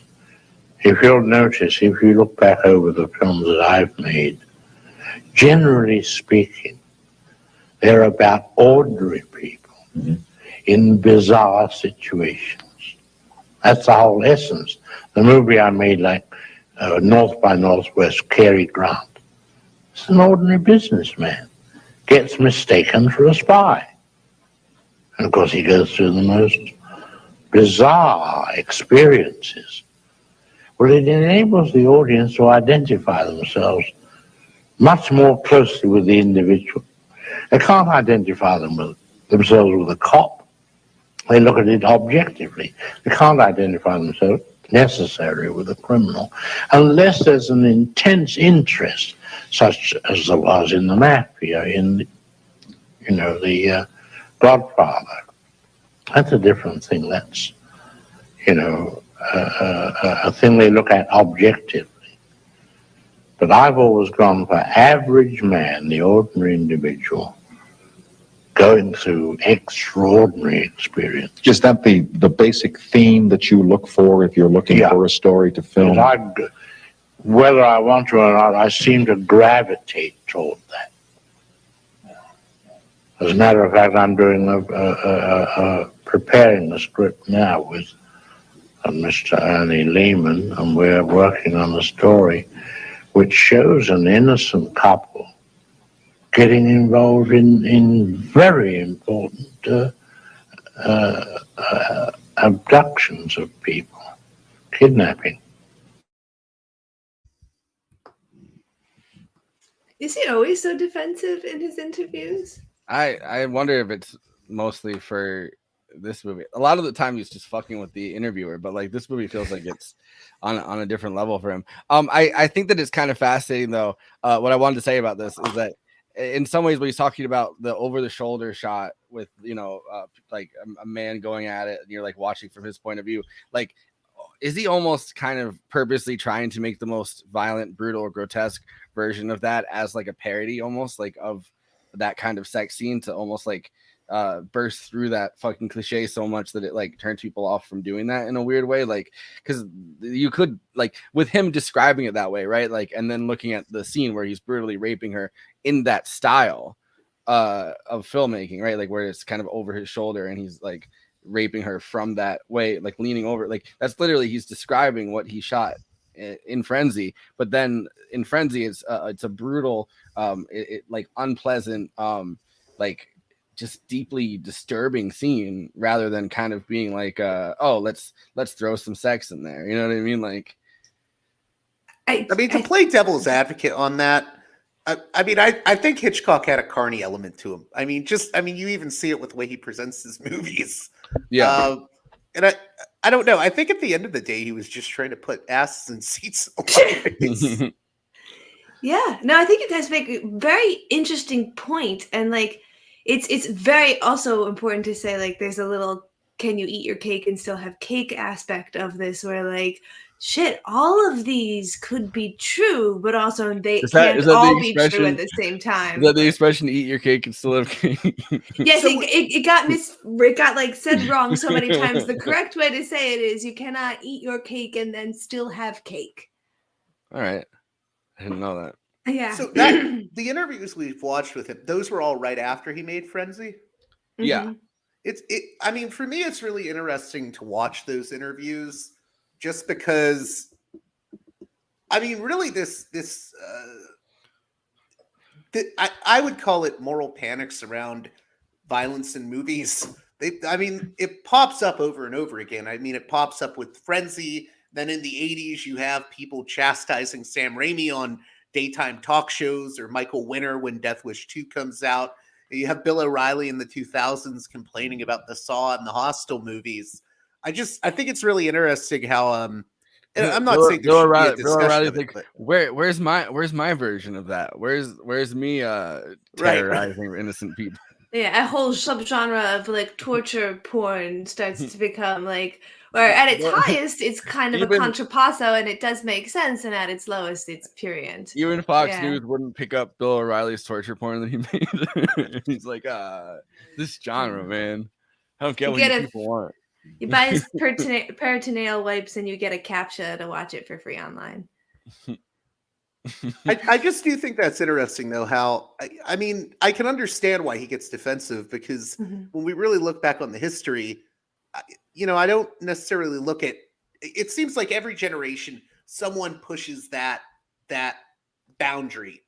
And, you have people that scream, it's the end of civilization as we know it because they're doing this, this, and this in the movie. But it never pans out that way, so I can see why he's so defensive in a lot of ways. Absolutely. The first movie that I saw that I was too young to see that got me in trouble was I was very into Quentin Tarantino. So I had gotten From Dusk Till Dawn when it came out. And I was like 11-ish. And my brother and I go to put it on, and he's 7 years older than I am. So he's like 18. And like 40 seconds into that movie, you have Cheech Marin just going, pussy, pussy, pussy. And I've never seen my brother move so fast. He like flings across the room and is like, we're not watching this. And people were like, Tarantino is what a terrible period. And like, it didn't pan out. He's actually quite an auteur with a lot to say. So yeah, totally. I mean, but like on the same token, I guess, like, Psycho fucking disturbed audiences to the point where people were like running out of there. Like it's kind of and Hitchcock maintained his like because for a long time, like if you watch his Dick Cavett interview or like a lot of the interviews he did before this press run, like he's at complete ease. He's just messing with the interviewers. He's not defensive. He's like he's in his element kind of. And in this, it seems like he gave away enough of himself in this movie, right? Like, or enough of his principles to make this movie in some way. Like, because he's talking about, oh, well, I don't really like all of this, this nudity and like violent kind of stuff. And it's like, this movie kind of pushes all those buttons though. But And I wonder if he feels like he sold part of his soul to make this. I mean, it got him good reviews and it put butts in the seats. So I mean, except the BBC didn't like it. They were like, BBC doesn't like shit. They didn't like Doctor Who. What do they know? They were clearly wrong. What do you guys think about the long? Before we go to Letterboxd one-liners, what do you guys think about the long British food scenes? Because those are honestly excellent. Hilarious. I think.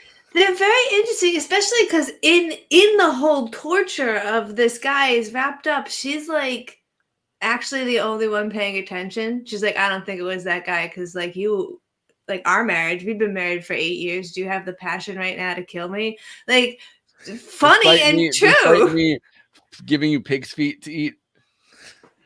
Like, but she's right. So like those really felt very satirical. And I just gotta say, the way she pronounced tequila. See, but that's my only problem. And I guess we're making fun of how British people can't stand any level of change or any level of scary because, like, a tequila is a good drink, okay? You guys are being ridiculous. The margarita was just freaking the dude out. Yeah. I want to know what she did to that margarita. I want to know what she did to that margarita to I don't ruin think it. she did anything. I think it's just like, ooh, weird drink. No, because she drinks it and then her face instantly goes white or whatever. She's like, I don't know, maybe she used sugar instead of salt. She herself is too British to enjoy. Or she could have poured so much salt in there that it makes you like want to throw it. Like it's literally just fucking seawater at that point, I guess. Tequila. And she also goes like pieds de porc, and he's like, this looks like pig's feet. And she's like, it is in the same like trifle sauce or whatever. It is like, ew. At one point, I'm not someone that likes fish. Like, I mean, I like sushi and stuff, but like, I hate when you can see the actual fish that you're eating. And like, he puts his fucking spoon in there, and you can like, there's a straight up fish head. Like he picks up a fish head, and then she's like frogfish, which if you know what a frog, like that's like the anglerfish thing, that like the most disgusting possible kind of fish. I guess British people eat that. She's just listing off like the worst kinds of fish you could possibly eat. Of course, being American, it's like, is this really supposed to be extra disgusting? Like I mean, British food in general is kind of gross. I mean, and then like is it like I kind of the joke is like, I thought they'd be into that. I mean, I'm so Italian this though is that like I what- like watch a giant crab and Journey to the Center of the Earth, and I'm like, get him on This a is what geyser, steam frogfish him, I'll are. eat him. This is what Fuck like it. frogfish are. I'm probably like- delicious. The fish that look like rocks. I'll eat it. I mean, maybe that's not the one that they're talking. Like, I don't know, but that's what in my head, that's what frogfish are. Is someone that used to like do aquarium type shit and used to like be interested in fish. Seems like not a lot of meat, but maybe you could deep fry it, eat the whole thing whole. Also, neither British does people, quail. like, yeah, well, they eat like quail, but they also eat like grouse. Like, they eat a lot of those birds that we don't necessarily eat. And so, like, when he has like the crunch to it, he's like, oh, there's not a lot of meat on this bird, and there's like a crunch. He has like, it's just the texture of it. I think throughout the entire thing, like first the fish soup that's just has fish heads and stuff in it, and then like the crunch down on the fucking whatever bird it is that he's eating, like the ground. Like visceral. It brings you into like feeling like this is such a fucking disgusting combination of animals that she's massacred. She's the necktie murderer of animals. She's Do you know what's funny about the depiction of the cop in those scenes? This is based on a book written by, so there's the adaptation and then the original book, which is called he hated it. Arthur Goodbye the Burn. Piccadilly, Farewell Leicester Square. Yeah, he hated it and he was appalled. And you think, oh, because of the sex scene. No, he was appalled by the depiction of the cops. Yeah, well, I posted about this at 6 a.m. when I was up, and I wrote something. I'm trying to find the post that I wrote. There was like, I just think of like propaganda, right? And it's like, here it is. I said Arthur the Burn, who wrote Goodbye Piccadilly, Farewell Leicester Square, which Alfred Hitchcock. Apparently, it was the Scotland Yard, and he hated that Scotland Yard in particular, which it's kind of funny that like if you read Sherlock Holmes or anything like that, right? Like in this is like the new Scotland Yard. Like they refurbished all the buildings in like the 70s, so it was like the new Scotland Yard, and it's supposed to be like all neoliberal out or something, like all like the newer version of fucking Scotland Yard cops, and they're just kind of these bumbling guys. I mean, but I also feel like the cop was pretty sympathetic more than even... If I was gonna be offended by something in this movie, I'm surprised, and he was really not happy. I like the cop. Like this is one of the few got the movies black that and white British flag on his car with a blue stripe through it.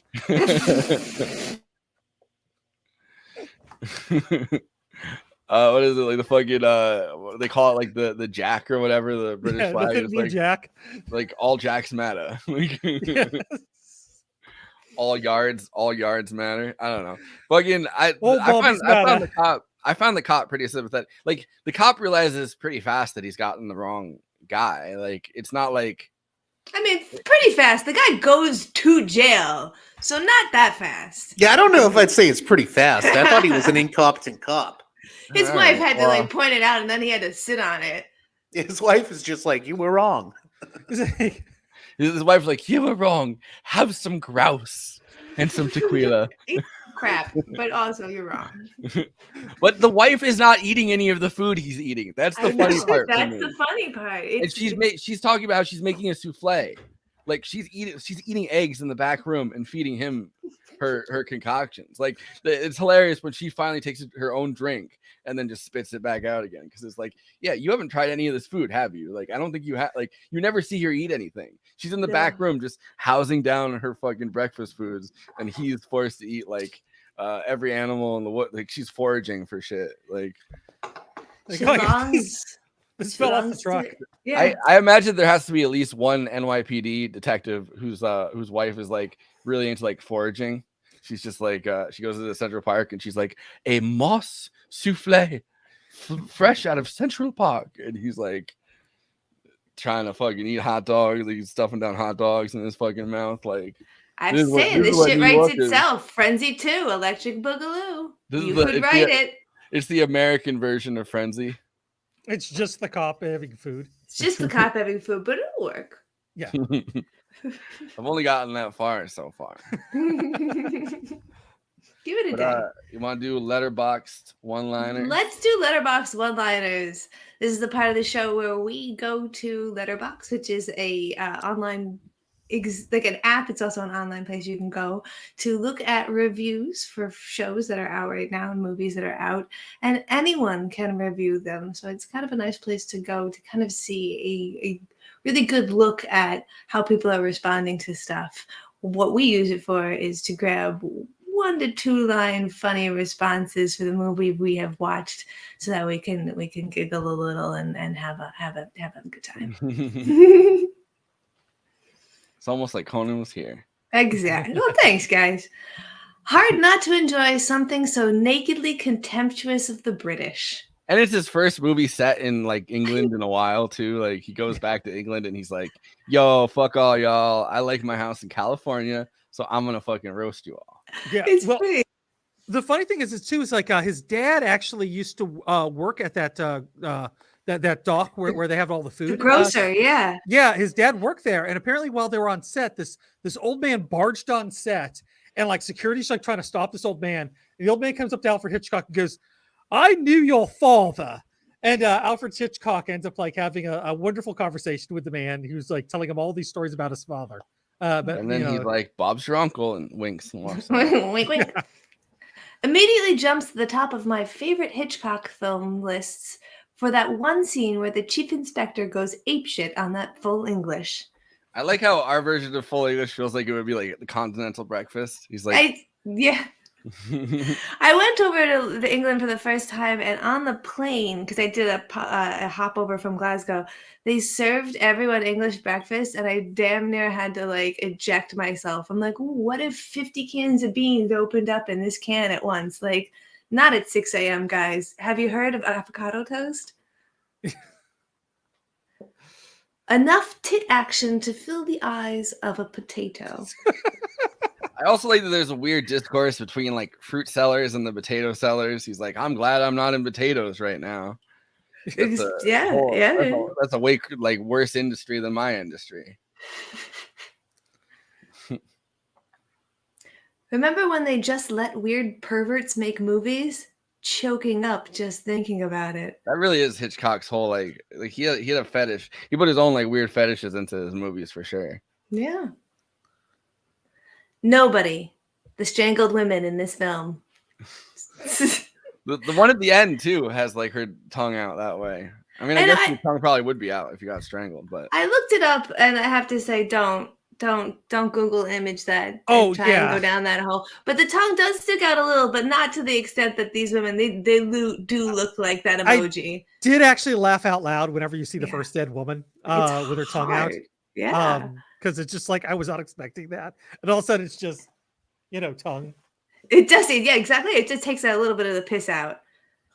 Well, people on Instagram, you know what I mean? They always have their tongue out of the side of their mouth these days, like they're doing the frenzy. It's true. The kids are really into frenzy. You'd be surprised. Any female character breathes. Hitchcock, not on my watch. I do have to admit, not on my watch. Some of these characters are so like comically British, and the wife of the like Dicko boy, like the two of them are pretty fucking hilarious. Could you call an American Dicko? I feel like those are fighting words in America. Yeah. It's Richard, sir. My dad's name is Richard, and my aunt who lives in England used to call him Dickie. No. Well, I guess you can get away with it. But she's American. She just had a fake British accent because she lived in Britain. Well, I mean, I called our vice president Dicko Cheney. People thought I thought he was Irish. Dicko Cheney. Dicko Cheney. Yeah, that's just roll off the tongue. Why did John Kerry get a belly button piercing? Why? Because Bush had a Dick Cheney. No one can end a movie quicker than Hitchcock. What did you guys think of that curtain line call? That the little like, you're not wearing your tie. He drops the box. Even more than that, like the last 15 minutes. There's so much fucking happens. He gets arrested, right? Like he goes to court. He goes through the whole thing with the barrister where he's like, he's like, I didn't. It was Bob Rusk, and they pull him into jail. I thought he was saying Bob Ross, like the painter. Those happy trees are killing women.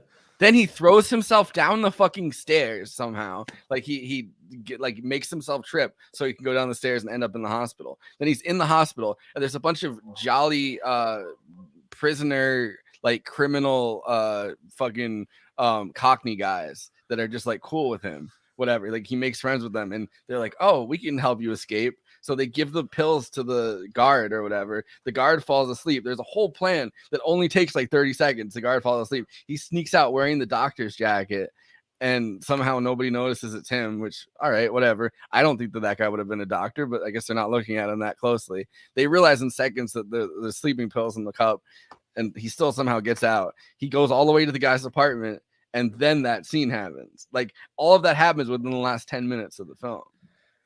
Yeah, and the cop catches him in the apartment standing over a dead woman too. Imagine if the cop didn't know that he was in it. You know what I mean? They're just like, you got out and you killed another woman. Like, Jesus Christ. There's a moment where you feel like that's how it's gonna be. Yeah. But instead, you get this like Aaron Sorkin kind of like boom. Oh, I didn't think it was almost like I almost thought it was like a didn't sitcom. Suck, so I wouldn't compare it to Aaron Sorkin. I almost thought it was a sitcom where he drops the thing and you can hear like the Seinfeld, the doom, doom, doom, doom, doom. It did have it absolutely. Oh my god! If you could re-edit that for the Twitters so that last bit just has the Seinfeld bass, I would love it. Which apparently, you're not wearing your tie, Jerry. When they filmed that, the actor who played Bob there. Like looked down in shame, like oh, you caught me, and tried looking down, and Alfred Hitchcock's like, he's like, the only directions I ever got from Alfred Hitchcock was in that scene where he told me not to look down, and so I didn't, and I didn't quite know what to do, and he just told me drop the box, and so that's what I did. There's something so comical about like the looks that they all give each other. It's like big sitcom vibes where it's like, oh, what are we gonna do? Like, Oh yeah, yeah. It does have big sitcom vibes. Searching for a Hitchcock cameo, like searching for Waldo. yeah, but We this didn't one say you it get yet. it in the first 5 minutes. Yeah. It was. Yeah, but You like- gotta point it out. Yeah, that hat kind of throws everybody off. Yeah, but he's also a pretty big guy, so he's usually easy to find. They're at like a Labor Party rally too, like just on this, like I'm pretty sure that because the guy has like the rose in his thing, like the politician, like he's like the alderman type politician, and he's like giving the speech or whatever outside the building, and it's like I'm pretty sure it's like the Labor Party, like he has like the rose in his fucking thing too, so it's like, and he's giving the thing about like how they're gonna clean up the Thames, and then the bodies just in there. That's but again, more jokes. You know, like this gif is more not quite jokes. as this gif is not quite as good as the ones. Not quite the monkey in the hat one. Yeah. You know, when I was in high school, that's the same vibe as the end where he's about to drop the box and he sees the cop walks out from behind it. It's literally the do we get rid of the it's this is what he looks like. It's got that kind of quality to it, which is a funny way to end a movie that has such an intense death scene in it. Like, this movie is all over the place at times, but all right, so promos. Yes, you're watching us on YouTube right now, so please do those YouTube things. Like, comment, subscribe, hit that bell. And of course, the big ask is to watch the video to the end. Since you're not getting your weekly feel of Conan Neutron, you get it at the beginning and end of our videos where he's doing the music. That's him singing. So watch the video to the end. You get that song, and that allows other movie fans to help find us in the algorithm.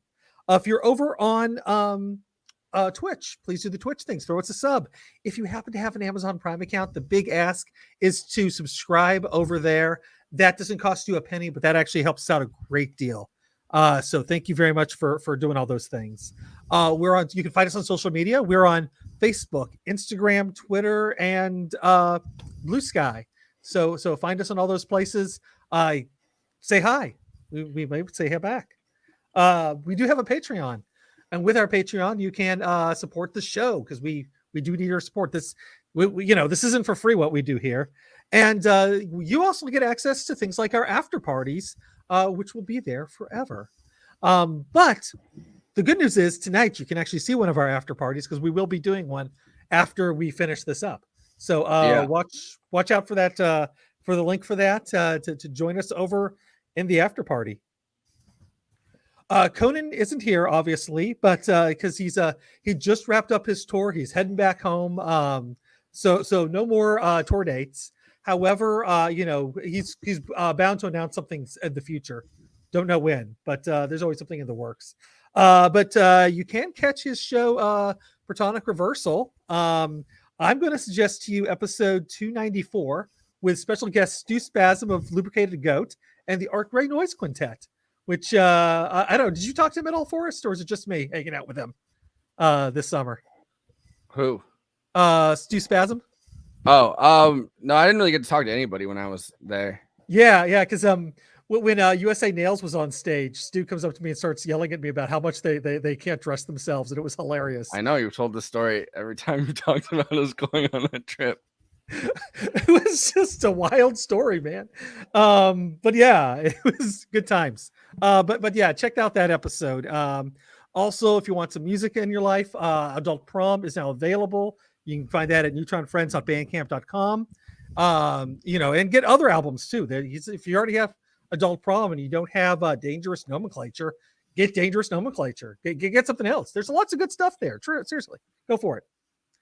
Christina also couldn't join us, but she has a Patreon too. So go check out patreon.com/cosmopolitics. KT, tell us about Starwell. Sorry, I got stuck on mute because I was being polite. Starwell is, it's a wonderful online podcast like drama, like a radio show set in a fictional world where superheroes exist and so do supervillains. Our main character works for kind of like a Make-Your-Wish foundation, helping kids meet superheroes, but the kids have started to ask to meet supervillains. So she now starts to facilitate that.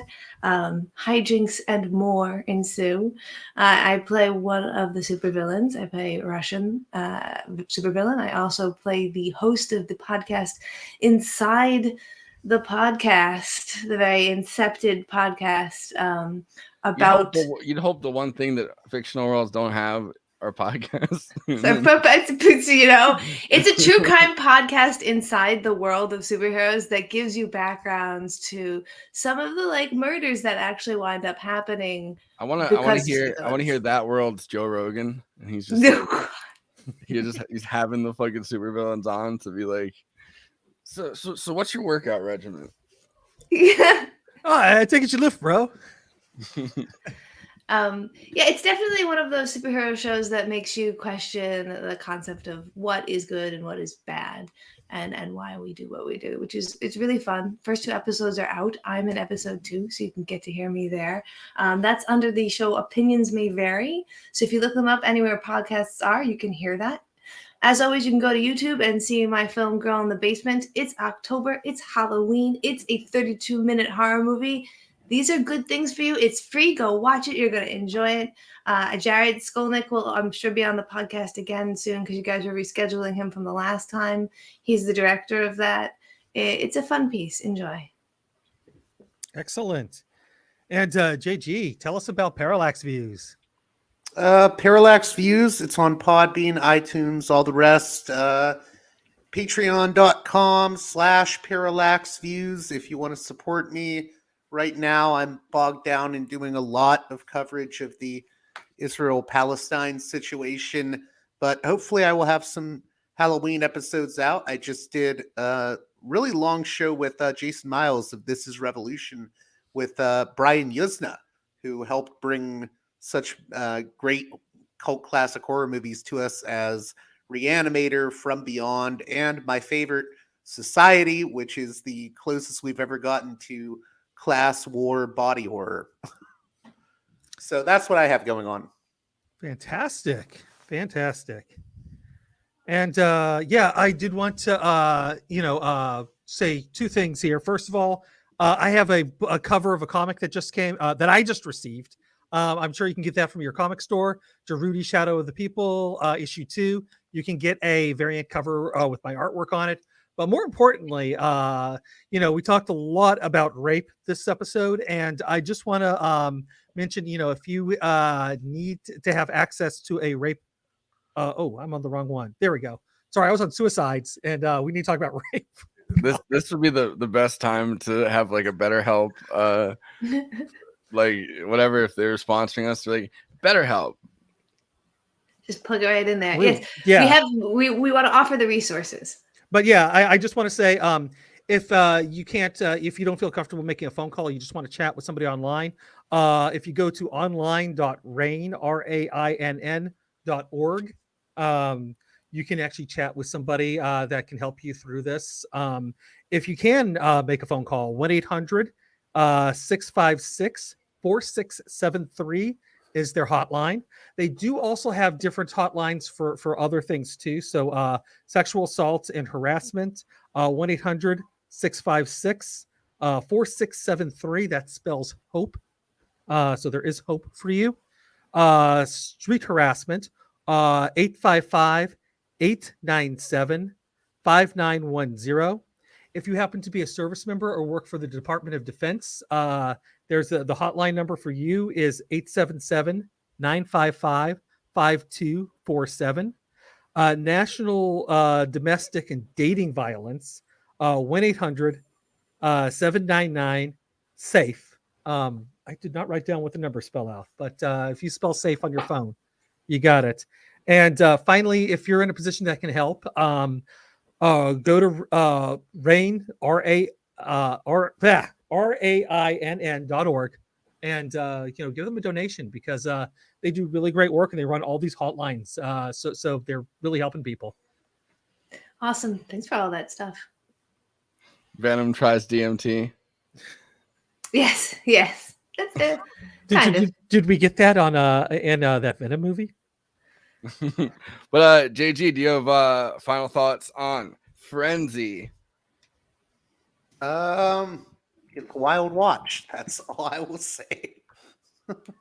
Yeah. I think we covered all the bases. I don't know about you guys, but I mean it's pretty singular within Hitchcock's oeuvre. So I like that every Hitchcock episode ends up kind of becoming like more of a macro conversation about like the various directions his career took. Like I think that his work is like singularly like, you know, I guess I don't know, like hefty, right? Like it's singularly like versatile and kind of in creating a lot of these different.